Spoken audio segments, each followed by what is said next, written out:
If you're thinking of doing 5S in the office, I have got a challenge for you. A nice practical tip that you hardly ever hear about. Hello, I'm Tom. Welcome to my channel where we talk about continuous improvement in an industrial setting. But today's video, we're moving to the office, so it doesn't really need to be an industry, although most industry offices are in dire need of some good 5S. Now, what is the whole story about? I want to sort of challenge you. If you are doing 5S in the factory, challenge sort of one is also do 5S in the offices and start with the manager's offices. In fact, if you are the CI manager, the DPM specialist, the performance excellence, whatever, start in your own office, please. You need to have your own office be so nice and tidy that everybody would like to meet in your office. That is sort of the challenge you see everywhere, right? So that's not the one I was talking about, but you know you should be doing it like that. Give the correct example. Do the same with the rest of the management team. So when you are in AM 5S, Lean also has quite a lot of visual management. 5S immediately gets into that as well. Think about doing it in your offices as well. And then that big challenge is when you're thinking about those computer desks, there is one very important, but it's a disaster in 5S. I have seen very nicely laid out desk drawers, even with the little foam inserts that the scissors are always in the right place. I have a much better way to tidy your office desk. Totally remove that desk drawer. Completely get rid of it. That is my challenge for your next 5S in the office initiative. If you are thinking of sort of moving office, getting new office furniture, stuff like that, do not order any desks with their own desk drawers. These are just waste magnets. They just collect garbage and personal items and what have you. If people put stuff in here that is actually sort of department things, documents that multiple people have to work with, it's even worse. So get rid of them. Then, of course, I hear you think, but I need a couple of things on my desk. Well, okay, put a nice little basket on top of the desk for pens and rulers and what have you.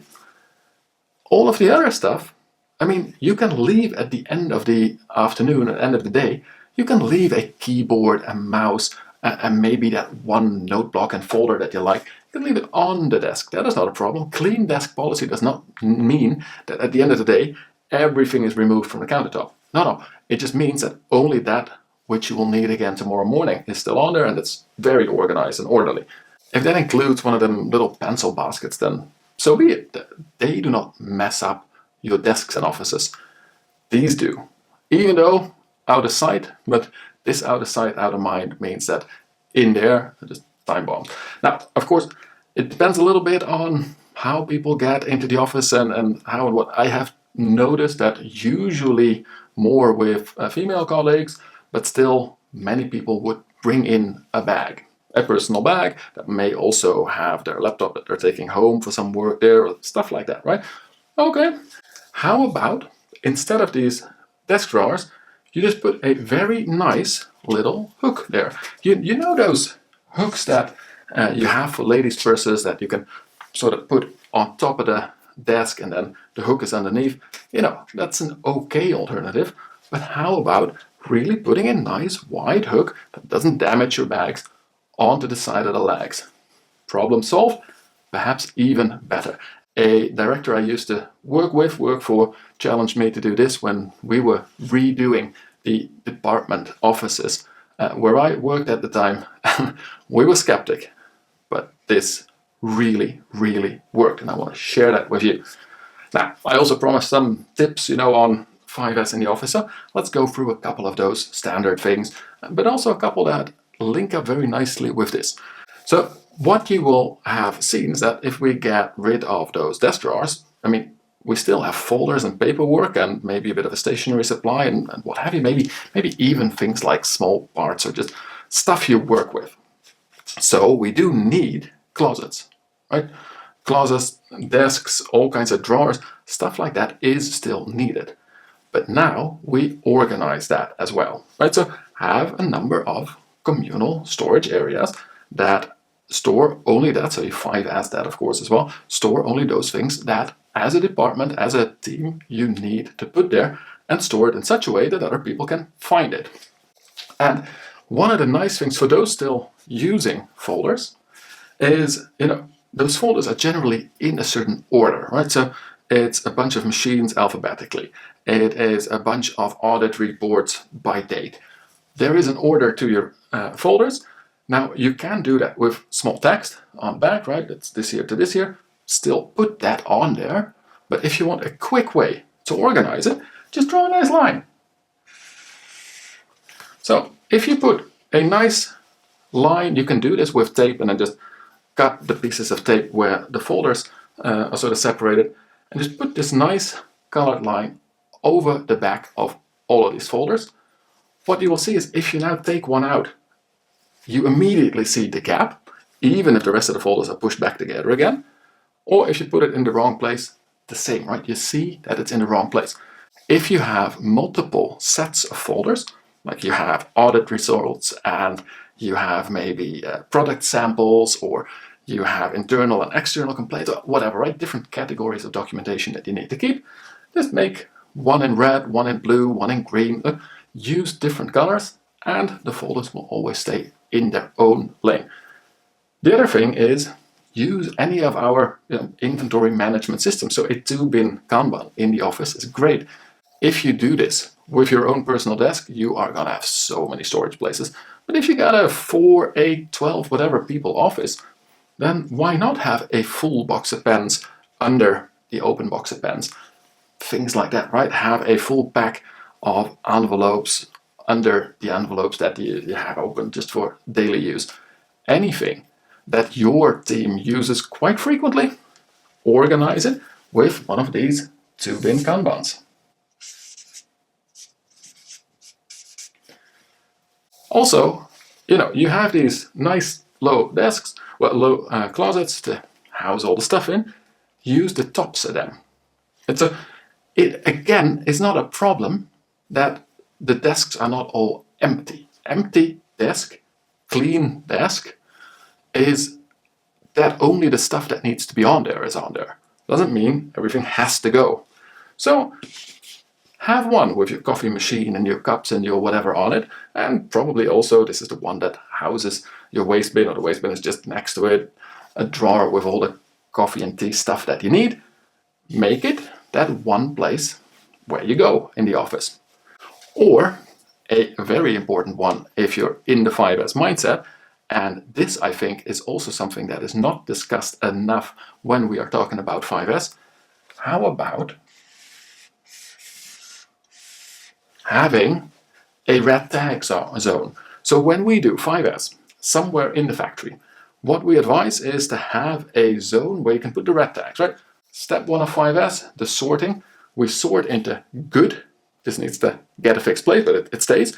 Then green, right? Then we sort into blue, which is we do need this, but it needs to be fixed. It's broken. It's, something needs to be done with it. So we want the item, but we still have work to do.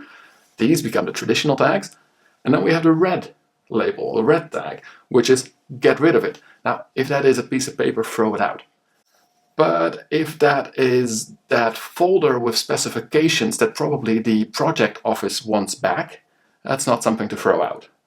If that is the expensive camera that we once used to really measure the color of our product, probably we're not going to throw it out. Probably.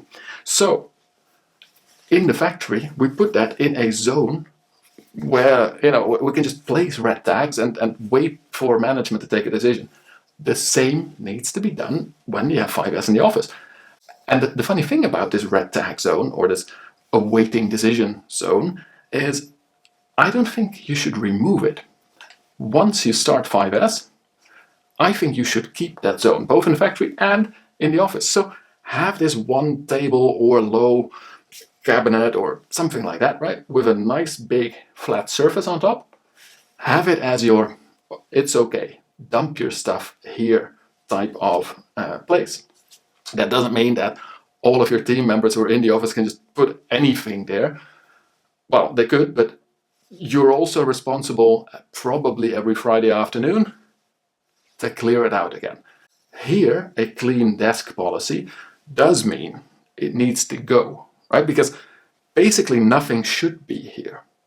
But it's a great temporary zone. It's just, oh, I was working on it. I don't know, it should go back. That colleague is out of the office. Put it there. Or somebody brought something in. We don't know what to do with it. Put it there. We were cleaning stuff. We found something that seems valuable. Put it there. And then the team or the manager or maybe that person from warehousing who comes by once a week, they come and check what's in here. You invite people to look through it and see if they still need it, right? If it's their stuff.